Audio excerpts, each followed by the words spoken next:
So it looks like the rumors are true and GTA 5 will be getting another DLC in a very short amount of time. Reason being because on May 29th, the June GTA Plus update launched, but it's only till June 16th, which is 18 days. You may find it odd that it cuts off in the middle of the month, only lasting those 18 days, but based on the past summers and past DLCs that we got, we always tend to get a new DLC in the middle of June or July. And since the GTA Plus update is half the duration it normally is, odds are good we'll see a new DLC for the summer real soon. The new DLC is likely to be released June 17th, where many past updates have been announced and then released a couple weeks later, so we should expect some more information and announcements soon, if not already. But before we guess what's gonna drop, let's reminisce on some of the past updates that GTA 5 has had. So back in December of 2017, we got the Doomsday Heist, which in short, we had to save the world from an AI machine that wanted to destroy the world and everything on the planet. So we had to find and destroy the AI center, which was located in the heart of Mount Chiliad, and then we finally erased the AI from the world. At least that's what we hope. But we did find out in a later DLC that isn't quite true, but we'll get there in just a moment. So this DLC was super fun when it launched. There was a lot to do and it was a great time to play with your friends. It was a little grindy, but it was enjoyable for the most part. And the one cool aspect was that the idea of having the challenge base where you had two set vehicles that you could choose to enter the heist finale with. You had the tank and then you had the turreted vehicle, which either way was going to work out, but the turreted tank was going to be a lot easier to work with because obviously it's armored compared to the turreted vehicle, which wasn't as protective. But if you were able to complete the heist with the armored vehicle and not the tank, you were actually able to sell the tank as a little bonus money, which honestly sold for a pretty penny. And even redoing the heist to this day, you get a lot of money. The only downside is that it does take a while and you're kind of forced to complete it with a squad of 4. You can't exactly do it. I mean, you can do certain preps on your own. It would obviously take longer if you did, but the heists itself, like the main heists, which I believe there's like 3 of them, you actually have to do that with the squad of 4. And hopefully you're not just doing it randoms, because randoms, like all of us know, randoms can be a very big problem when you're trying to do any kind of a heist. So in terms of rating the Doomsday Heist and the Doomsday DLC, I'll give it a 7.5 out of 10. Moving next down the line to the Diamond Casino, which was December 2019. This was very fun as well, but it is limited and set in stone.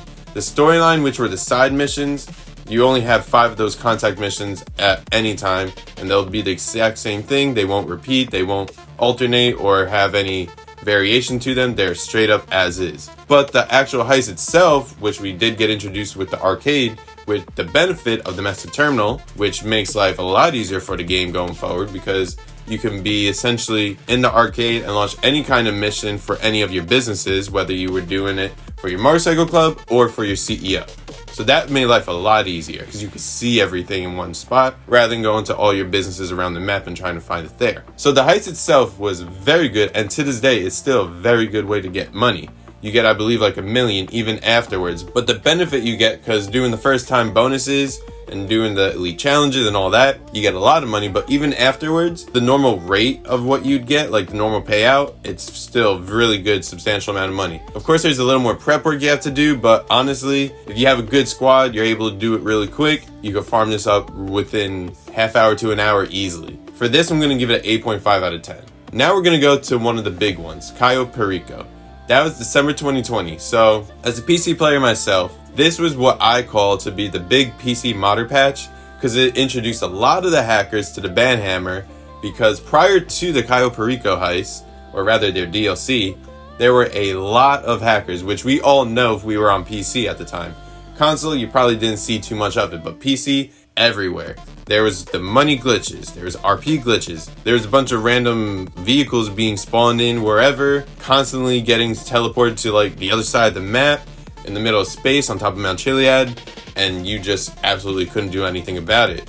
All the modders were literally just either great because they helped you out because they were nice, or they just griefed you because they just want to absolutely destroy you and have a great time, ruining your time playing in the session. So very good that they actually introduced this update, because majority, although the few of us that got those lucky hackers where they wanted to give us like a couple $1 million for doing absolutely nothing, unfortunately that's the downside of this update. But other than that, I think the pros outweigh the cons, because being griefed constantly, and again, normal GTA, you get griefed, it's natural, it's part of the game. But every 2 seconds, where literally if you're trying to sell something from your nightclub, you can't get more than like a quarter mile before getting either blown up, teleported to the ocean, killed from a missile from miles away that there's no player there, and the fact that because some of the hackers were able to be invincible, spawn in and not be seen, they could easily just pirate off of your name, and they could simply say, oh, you're the hacker, when you know you're not the hacker, but they are, and they're just using your screen tag as such. So definitely a great update in terms of that. The actual heist itself, we got to meet Pavel, and we were introduced to the Kasaka, or the submarine. You can do a lot of solo prep work that isn't too difficult depending on your lobby. Again, in a normal session, it's not too bad. Early on, a lot of people wanted to go for your prep work because it was still hot. Cayo Perico was a bit of a grind, so if you could just tag off of someone else and get the parts you need from them, you saved a lot of time on your end. Otherwise, nowadays, no one really does that. At least, not a lot of people. There are always some. You also got a ridiculously great return on investment, because if you know how to do the prep work in terms of speed and efficiency, and you know what to look for and prioritize and aim for in the actual heist, which is like gold bars, then I believe it's paintings, then the cash, and then the weed after that. If you know how to prioritize all of that, even if you're doing it solo, obviously if you're doing it with a group, you could obviously get more money. But if you're doing it solo and you know how to prioritize your interests, you can gain a lot of money. So for this, I'm giving it a 9 out of 10 because there's no question.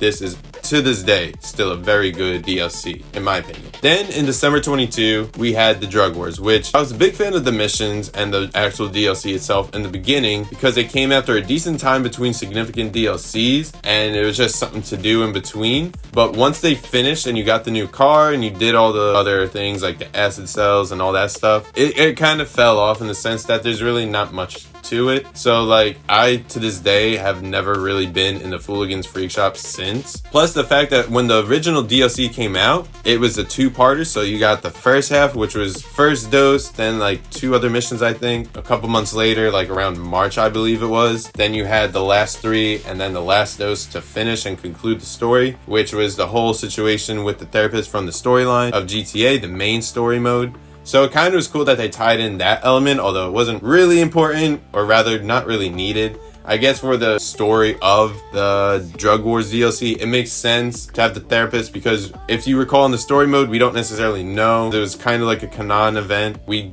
didn't kill him, so he got away, so we don't know what he did.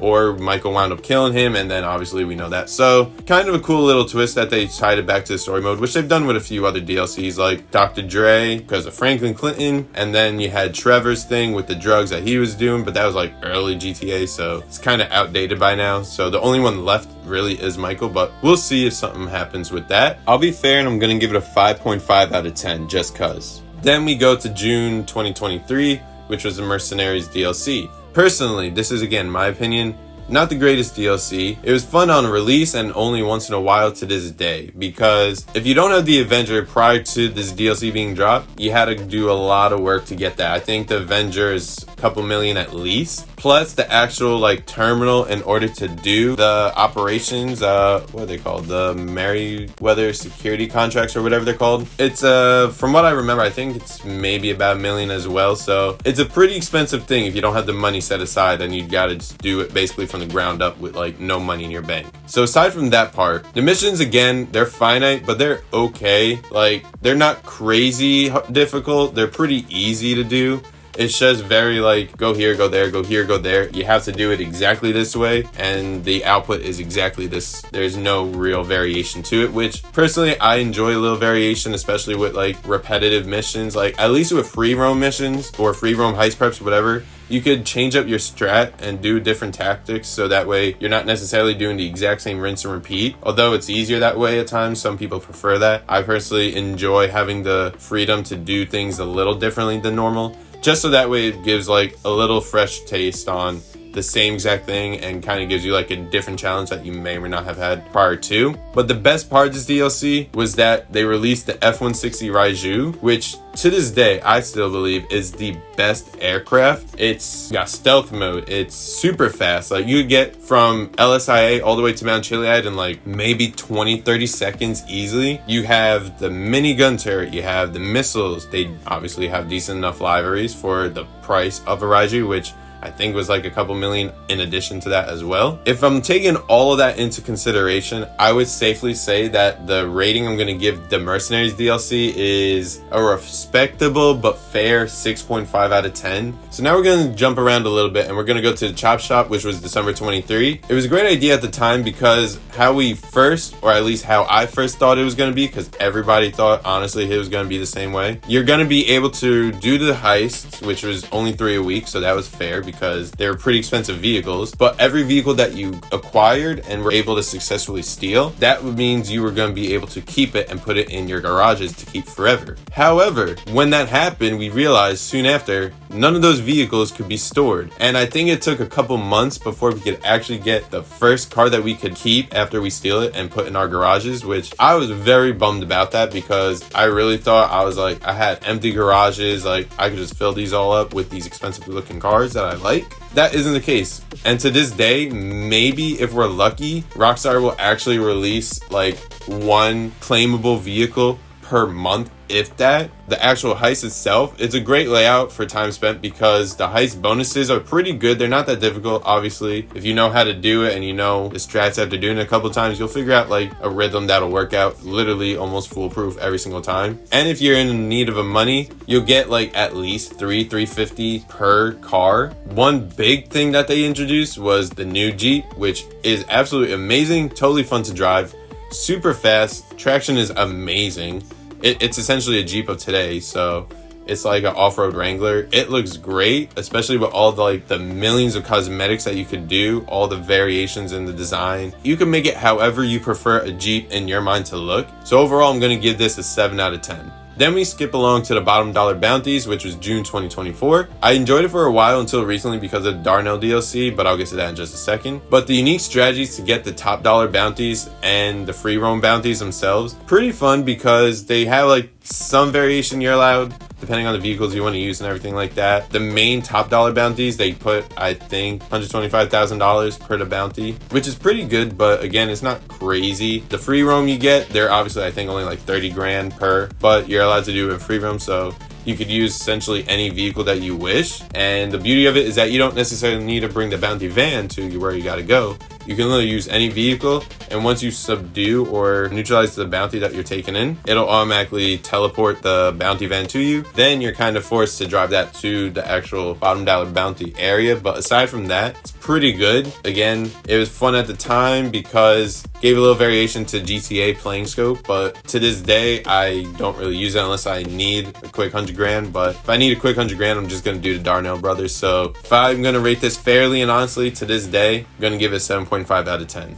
So now we go to the Agents of Sabotage or the Darnell Brothers DLC, which was December 2024. This, to this day, obviously still a very great DLC. It takes about 30 minutes or less to complete an entire heist, including the preps. If you do it right, you can farm them constantly with a very small cooldown in between. So if you're doing a complete heist, you finish it, then you need, I think it's about 10 to 15 minute wait. You can do another quick mission in between, go to your nightclub, sell some inventory that you have there, buy a car, do a quick upgrade, do whatever, and by the time you realize time's up, you can start another heist. Now the thing is, which is still fair like rate of how they do it, you have one priority file per week, which doubles essentially how much you get from a normal heist. So the normal heists, I think, are like, call it 150. The priority file will be about 300 something. So that's good. You get it once a week, but it's still really good because it's the same exact heist. You don't have to do anything different in order to obtain the increased income. Plus, if you do the actual like bonuses attached to the missions, you get another 50 grand, which will not only cover the cost of the actual heist, which is 20 grand, but you'll get about 30 grand profit in addition to that. So if you do it right, you could get literally so much money in such a short amount of time, because the 3 regular files, or rather the non-priority files, you can literally keep doing that ad nausea until your heart's content. There's no cooldown except for the in-between, and you could not have to worry about waiting like another week to do these 3. They'll just keep resetting, so you're going to do very well in that sense if you're doing this correctly.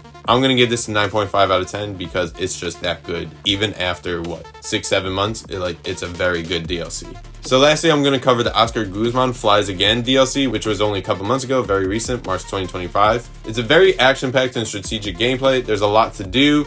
pretty fun, you know. You gotta go certain places. Obviously, you get the mini kind of connection to the main storyline with Oscar Guzman, because for those who don't know or forgot, Trevor is essentially partnered with Oscar Guzman, who Oscar Guzman is partnered with the Mexican cartel. He essentially helps Trevor fly around and grab some stuff to sell, arms trafficking, you know, things like that. And that's about all we really get with Oscar. There's not too much once we do like the few missions for the storyline at least. So now that he's in the online story, we get a little more knowledge of what's going on. So clearly Trevor left, or rather Trevor is no longer affiliated with the Mackenzie Airfield strip, so Oscar reached out to us to obviously buy it and fill in Trevor's shoes. Well, if you didn't play the story, I'm not going to ruin it for you, but essentially that's all there is to it. So it's pretty fun, like I said, action-packed gameplay.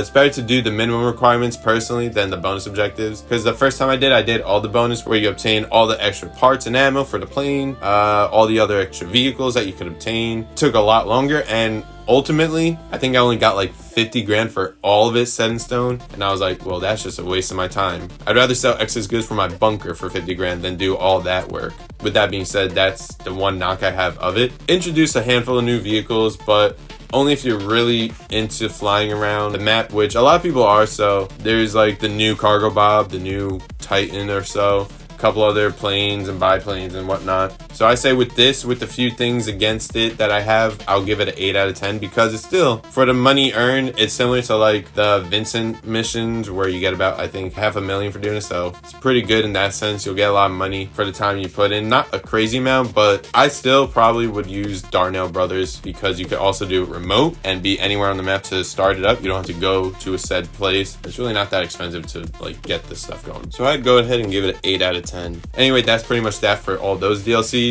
So now we are left with the question, what could we expect in a few short weeks? Could we get a new location DLC or vehicle needed to start it up? Is it going to be accessible where it's remote, like I just said with the Darnell app? Is it going to tie the online mode to the story mode, and maybe like with Trevor Franklin will be introduced to Michael finally? Who knows? And are we going to be able to do some short and sweet solo style missions with variation? Or is it going to be one big heist and mission prep that takes you and a solid team of 4 a few hours to complete? But there's only one way to know for sure, and that's to subscribe to the channel, so that way when they put out live, I'll let you all know what there is to know about it. Thanks again for watching, and if you enjoyed, hit the like button and let me know what your favorite and most disliked DLCs of GTA 5 so far were in the comment section below, and what you think this next DLC update might just be about. With all that being said, hope you have a great rest of your day, and take care.